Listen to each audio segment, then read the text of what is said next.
रिंकू, हाँ जी, ये देख। आगे तो चले। सत श्री अकाल बीजी। सत श्री अकाल पुत्र।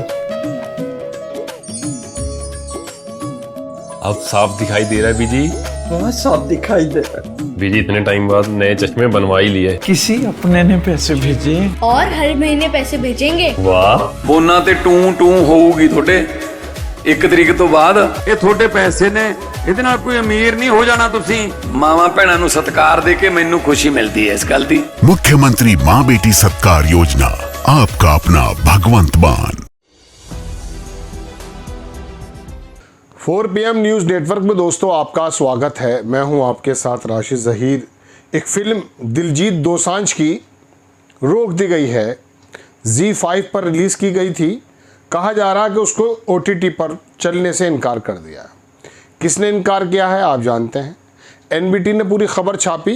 मैं बहुत कम शब्दों में सतलुज फिल्म की बात आपको बताने के लिए हाजिर हुआ और मैं आपको बताना ये चाहता हूँ कि कितने सतलुज मोदी जी और अमित शाह रोकेंगे। सतलुज एक नदी का नाम है, व्यास एक नदी का नाम है, दरियाए दजला दुनिया भर की हो सकती हैं। इस फिल्म का नाम पहले 95 था, पंजाब 95। 84 से लेकर 94 के बीच में पंजाब में लोगों को जो मारा गया था, नौजवानों को उठा करके जो कत्लो गारत किया गया था, वो किस प्रकार से ब्लू स्टार ऑपरेशन के बाद लोगों को सफाया हुआ, इस पर एक व्यक्ति वहाँ पर खोजबीन कर रहा था। शमशान में, घाटों में जा कर के उनकी लिस्ट बनाई थी। उनको कुछ लोगों ने सराहा भी था। उस आदमी को घर से गाड़ी धोते हुए उठाया गया और फिर उसकी लाश सतलुज के पास मिली। यह है फिल्म की कहानी। सरकार ने उसको रोक दिया। मैं अपनी बात पर्सनली अगर आपसे कहूँ तो वो हालांकि कांग्रेस के ज़माने का पूरा एपिसोड है, फिर बीजेपी ने क्यों रोक दिया, फिर बीजेपी या सरकार के इशारे पर क्यों हो गया ऐसा, ये बात ठीक है। लेकिन मैं आपको बताऊँ, अगर मैं अपनी पर्सनल बात कहूँ आपसे कि सतलुज को अगर इसलिए रोका गया है कि वहाँ जो खालिस्तान की एक मुहिम कनाडा से लेकर पंजाब तक चलाने की नाकाम कोशिशें होती हैं, तो सरकार का काम है कि पुरानी बातों को लेकर के लोगों में गुस्सा, वो भले कांग्रेस को लेकर हो या बीजेपी को लेकर हो। बीजेपी तो उस ज़माने में नहीं थी खैर वहाँ। तो मैं आपसे बताना चाहता हूँ, मेरी नज़र में ये बात बिल्कुल एक एहतियाती कदम है।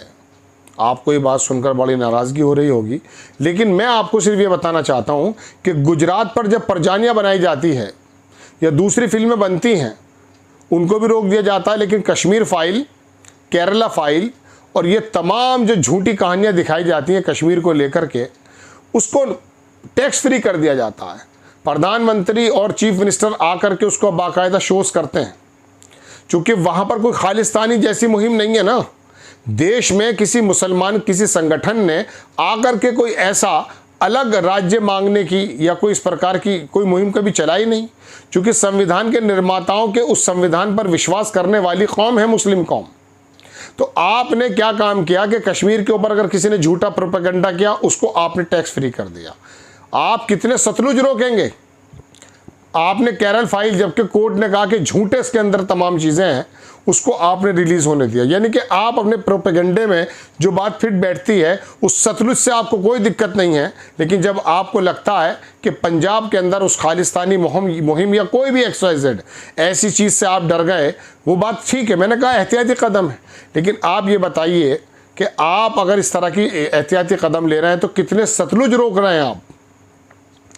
उत्तर प्रदेश के मेरठ के हाशमपुरे में किसी मुसलमान ने कोई वीडियो बनाने की कोशिश की। ये कनाडा और ये जो लड़का है हीरो इसका दिलजीत, बड़ा ज़बरदस्त स्टार है, बहुत पैसा है और एक कम्युनिटी साथ है। लेकिन भारत के किसी मुसलमान ने कश्मीर से लेके मेरठ के हाशमपुरा, मलियाने से लेके मुरादाबाद का दंगा, भागलपुर का दंगा या महाराष्ट्र या गुजरात के दंगे, अगर ये सारे सतलुज सड़क पर उतार आए तो फिर क्या होगा। लेकिन आप ऐसी फिल्में ना उन्होंने बनाने की सोची है और ना वो बनाते हैं, और बनाएंगे तो आप रिलीज़ भी नहीं होने देंगे। लेकिन जब कश्मीर फाइल होगी और ये दुनिया के प्रोपेगेंडे होंगे, मोदी को लेकर फिल्म बनेगी, तो आप उसको पूरा का पूरा प्रोत्साहन देंगे। आप तमाम फिल्म इंडस्ट्री के उन लोगों को अपने साथ लेकर आ गए और उन्हें भगवा रंग के, मैं कह सकता हूँ रंग में रंग कर आपने इंडस्ट्री के अंदर भी बंटवारे पैदा कर दिए, ऐसा लोगों का आरोप है।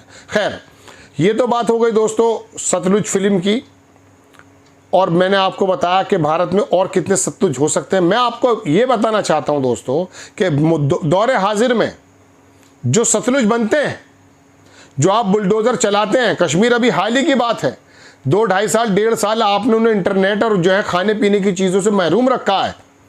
वो जगमोहन का दौर हुआ करता था जब इस ज़माने में नस्लीय सफाया चल रहा था, बलात्कार और दुष्कर्म के काम हुआ करते थे। लेकिन ये तो अभी तमाम दुनिया ने, इंटरनेट की दुनिया ने देखा है कि कश्मीर में आपने सामने अगर भाई था और इधर बहन का घर है तो वो अपनी गली पार नहीं कर पाई है सालों।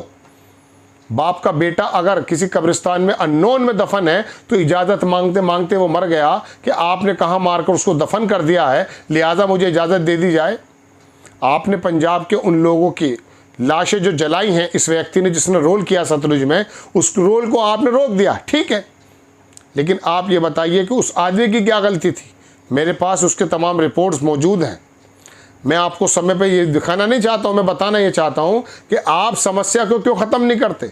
अगर ये कांग्रेस के वक्त में समस्या थी तो उन्होंने किसी प्रकार से वो खालिस्तानी मुहिम को ख़त्म किया।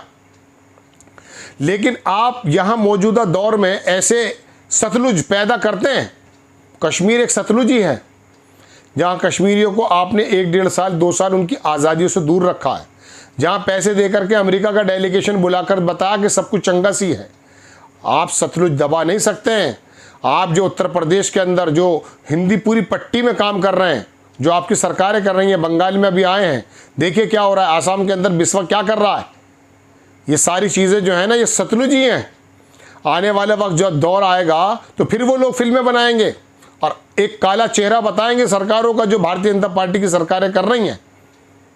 आप उसको कहने लगे, ठीक है कोई बात नहीं। 2010 के अंदर एक सर्वे हुआ जिसके अंदर कश्मीर के अंदर ये दिल्ली के प्रोफेसर्स हैं, मैं कहीं पढ़ रहा था, 1% लोग ऐसे थे जो पाकिस्तान के पक्ष में थे। आज उनके दिल को चीर कर तो देखो वो तुम्हें कितना पसंद करते हैं। वो तुम्हें पसंद नहीं करते हैं, क्योंकि बात यह है कि अपने देश के अंदर ऐसी पॉलिसीज़ लाई जाएंगी जो आपसे मोहब्बत करें। लेकिन आप जगह जगह सतलुज को दबा रहे हैं। मैंने एक सतलुज के दबाने का मैं खुद अपनी बात कर रहा हूँ पर्सनली। मैं एक एज ए रिपोर्टर या एज ए कह सकता हूँ एक इंसान, भारतीय नागरिक की तरह मैं कह सकता हूँ कि अगर कोई मुहिम भारत से अलगाव होने की चलती है और उसको दबाने के लिए काम किया गया तो मैं उनके साथ खड़ा हूँ। लेकिन सतलुज बनते क्यों हैं, चाहे वो कांग्रेस के वक्त में हो या फिर वो भारतीय जनता पार्टी के वक्त में हो। और जो कुछ गुजरात के अंदर हुआ, आपने उस फिल्मों को दिखाया। 2-3 फिल्में मैं निकाल रहा था कि जो गुजरात के ऊपर बनी और आपने उसको बाकायदा प्रोत्साहन दिया। यानी कि जब आपके खिलाफ बनती हैं तो आप उसको रोक देते हैं। मैं आपको दिखाता हूं दोस्तों, फिल्में तो बहुत सारी आ जाती हैं नामों में। ये देखेंगे आप 31 अक्टूबर, ये सोहा अली खान और वीर दास की बनी थी गुजरात को लेकर। हवाएं, ये तो चलिए 2003 की थी।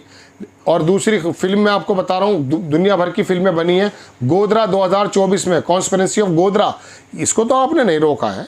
आप बताना चाहते थे, देखिए गोधरा में क्या हुआ है, एक्शन का रिएक्शन जब भी तो क्या, फाइनल सॉल्यूशन, ये तमाम। हालांकि 2004 की फिल्म, मैं आप कहना ये चाहता हूँ दोस्तों कि आपके दौर में भी फिल्में बनी, आपने उनको नहीं रोका है, क्योंकि वो एक पर्टिकुलर मुसलमानों के ख़िलाफ़ या उनके समाज के ख़िलाफ़ एक नफ़रत पैदा करने का काम करती हैं।